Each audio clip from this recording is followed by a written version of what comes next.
네, 안녕하십니까. 정인태 신지식인 TV입니다. 저는 국립한국복지대학교 특임교수를 역임한 정인태입니다. 네, 한글, 한국어 세계화, 영어 공용화에 대해서 말씀을 드리겠습니다. 네, 초인류 국가대학원 시간입니다. 저는 대한민국이 초인류 국가가 되길 바랍니다. 그래서 한국 기업들이 초인류 기업이 되길 바라고, 한국 교육이 초인류 교육이 되길 원하고, 한국의 의료가 초인류 의료가 되길 원합니다. 그래서 한국이 세계를 주도해 나가고 한국이 홍익정신으로 인간을 널리 이롭게 하라라는 홍익정신으로 홍익 이념으로 세계를 주도해 나가길 바라는 그러한 사람입니다. 그리고 지금 현재 우리 한국은 진짜 코로나로 기업들과 그리고 가계 부채가 4천조가 지금 넘어간 그러한 상황입니다. 그렇기 때문에 삼가 상당히 그 고통스러운 나라를 보내고 있는 국민들이 많아요. 그래서 우리나라를 초인류 국가로 만들어야 되고 또 국민에 대한 지원금을 끊임없이 줘야 된다는 거예요. 그 정부에서 순세계 그 잉여금, 그러니까 돈을 예산을 배정해 놓고 쓰지 않은 돈이 뭐 69조 뭐 30 몇 조 이렇게 막 나오는데, 그 돈을 만약에 코로나 상황이 아니었다라면은 그걸 뭐 보도블록 교체하고 쓸데없는 공사하고 뭐 또 해외 연수 간다고 또 가고 각종 특권을 누리는 거예요. 또 무슨 축제한다고 또 축제하고 이런 식으로 돈을 썼는데, 그러한 모든 돈을 국민에게 지원금으로 나눠줘야 된다는 겁니다. 지금 가계부채뿐만 아니라 각종 기업들, 중소기업이나 자영업자들의 삶이 고통이 말이 아닙니다.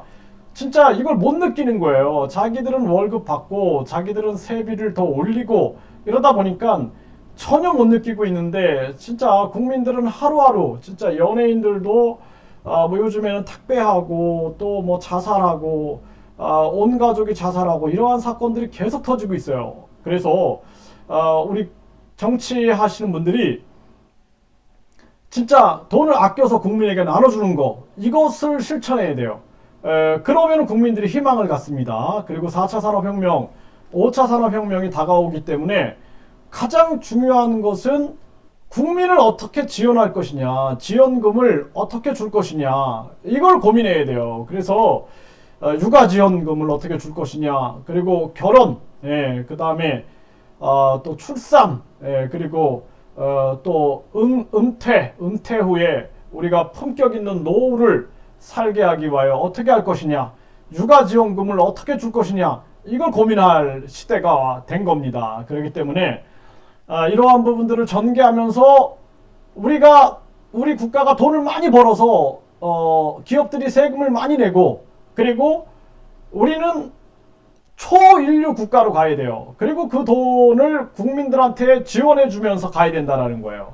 그래서 초인류 국가가 되기 위해서 상속세를 폐지하고 재산세, 우리가 보유세라 그러죠. 그래서 재산세라든지 또는 종합부동산세, 종부세 이런 것들을 폐지하고, 그리고 우리가 증여세, 상속세 등을 폐지한 다음에 기업의 발목을 잡으면 안 됩니다. 기업들이 마음껏 일할 수 있게끔 하고, 그리고 그 많은 수익금을 국민들에게 나눠줌으로써 이 노조를 막아야 된다는 거예요. 강성 노조들을 막아야 된다는 거예요. 그래서 기업이 발전해서 세금을 정부에 많이 내게 되면은 그 정부의 낸 세금을 통해서 국민들에게 지원금을 주기 때문에, 그렇기 때문에 우리가 강성 노조를 국민들이 다 막아낼 수가 있다는 거예요. 또 우리가 교육 같은 경우에도 참교육은 좋아요. 정말 스승과 제자에 대한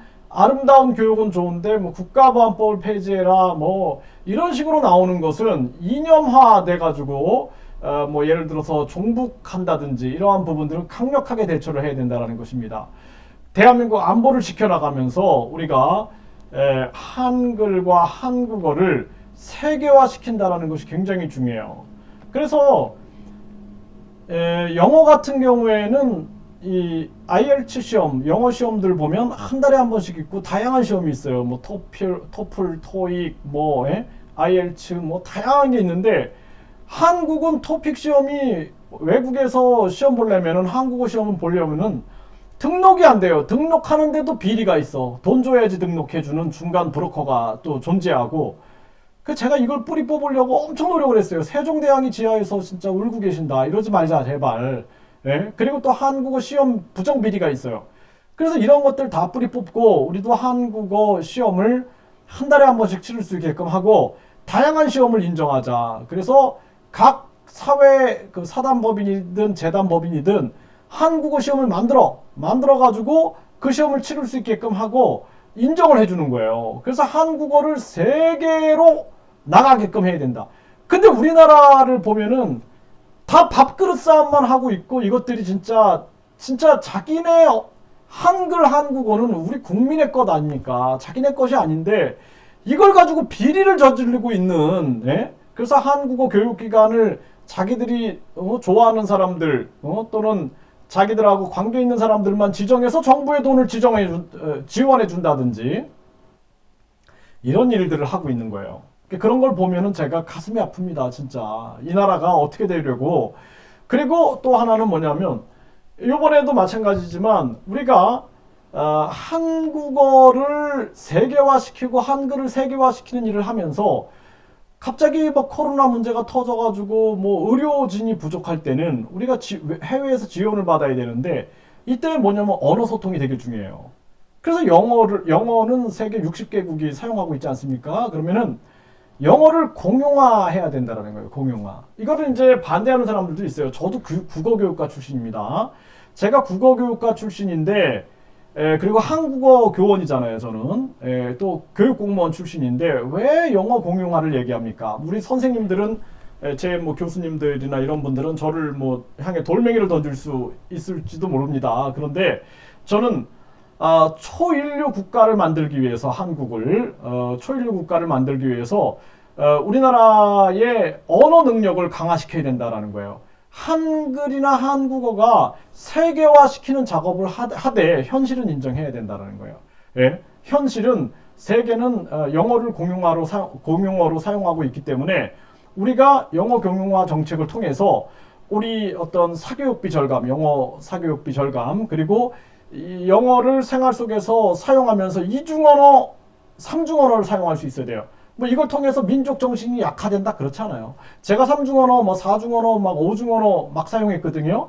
예, 제가 외국을 많이 다니다 보니까 근데 전혀 제 애국심에는 전혀 관여가 없어요. 제 민족 정신에 전혀 상관없습니다.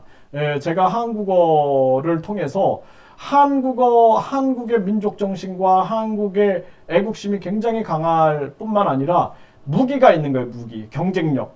저에게는 언어 무기가 있는 거예요. 그렇기 때문에 제가 뭐 이중언어, 삼중언어 사용하고 또 뭐 사중언어, 오중언어, 육중언어 막 이렇게 공부해 나가고 하면서 전혀 제 애국심과는 전혀 관여가 없습니다. 네, 그리고 한번 하나 언어를 정복하게 되면 다음 언어 정복하는 건 쉬워요.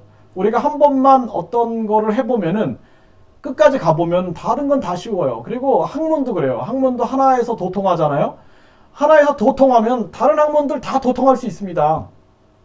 그래서 우리가 어떤 분들은 빵 만드는 걸 가지고 도통했어. 그러면은 도통한 사람들 다 이해할 수 있어요. 달인들끼리는 다 이해할 수 있어요. 예, 그래서 저도 학문을 끝까지 가가지고 학문의 끝을 본 사람이기 때문에 제가 무슨 얘기를 들어보면은 이해할 수 있어요. 제가 보다 쉽게 이해할 수 있습니다. 그래서 오늘도 제가 뭐 생명과학 관련된 분하고 이렇게 이야기를 나눠도 제가 금방 이해할 수 있어요. 네, 그리고 또 뭐 어떤 분들은 전자공학 관련자들하고 이야기하면 제가 이해할 수 있어요. 예, 쉽게만 저한테 설명해주면 금방 이해할 수 있어요. 그래서 앞으로 진짜 우리가 한국어를 세계화시키고 영어 공용화를 통해서 우리나라 경쟁력을 강화시켜가지고 대한민국을 초인류 국가로 가야 된다. 그러니까 언어는 뭐다? 무기야, 무기. 경쟁력이에요. 여러분들이 한국어만 쓰는 거랑 예를 들어서 영어도 쓸 줄 알고 뭐 일본어도 쓸 줄 알고 또 뭐 중국어도 쓸 줄 알고 베트남어도 쓸 줄 안다. 그러면은요, 여러분들은 엄청난 무기를 가지고 있는 겁니다. 엄청난 무기. 예. 나라만 가봐도 제가 미국, 캐나다, 호주, 뉴질랜드, 뭐 일본, 뭐 중국, 프랑스, 아일랜드, 몰타 뭐 이런 나라들 관련해서 제가 일을 해왔는데 그때마다 제가 느끼는 게 뭐냐면 야, 언어 하나면은 저 나라에서 엄청난 일을 할 수가 있구나. 제가 베트남어를 이제 통역을 가르치잖아요. 그러니까 그 나라에서 엄청난 걸 할 수가 있는 거예요, 제가. 또 뭐 미얀마어를 제가 공부했는데 그러면은 미얀마어를 제가 완벽하게 알면은 미얀마에서 엄청난 일을 할 수 있다라는 것입니다. 네, 그런 것처럼 우리가 언어라는 것은 그렇다는 거예요. 근데 안 쓰면 다 잊어버려요. 예, 저도 미얀마 코로나 상황 때문에 또 미얀마 지금 저런 상황 때문에 미얀마어를 공부 안 하니까 다 잊어버립니다. 근데 베트남어는 계속 제가 사용을 해요. 예, 놓고 싶지가 않아서. 왜냐하면 지금 중국의 공작 속에서 제가 대안으로 생각하고 있는 것이 이제 그 베트남이 있습니다. 그렇기 때문에 베트남어는 제가 끊임없이 공부를 하고 있는 거예요. 그러니까 언어는 무기입니다. 무기예요. 경쟁력입니다. 그래서 우리가 뭐 민족 정신을 팔아먹었다. 저만큼 민족 정신이 강한 사람이 없습니다. 저처럼 애국심이 정말 투철한 사람이 정말 그렇게 또 많지도 않을 겁니다. 예, 저는 그런 사람인데 불구하고 제가 국어교육과 출신이 영어 공용화 얘기한다. 그러면은 뭐 이제 저희 국어교육과 교수님들이 돌멩이를 던질지 모르겠지만 제 소신은 이렇습니다. 왜? 초인류 국가로 가기 위해서 우리는 한글과 한국어를 세계화시키고 한국의 문화를 세계화시킨다. 한국의 김치부터 한국의 식문화, 한국의 다양한 음악, 미술, 그리고 무용, 다양한 문화를 다 세계화시킨다. 네, 한국의 케이팝이라든지 한국의 다양한 뭐 가야금이라든지 뭐 모든 문화를 세계화시키고 그리고 영어도 공용화하면서 한국의 경쟁력을 세계 제일로 끌어올린다라는 것이 제 의견입니다. 네, 한국이 초일류 국가가 되기를 바라겠습니다. 감사합니다.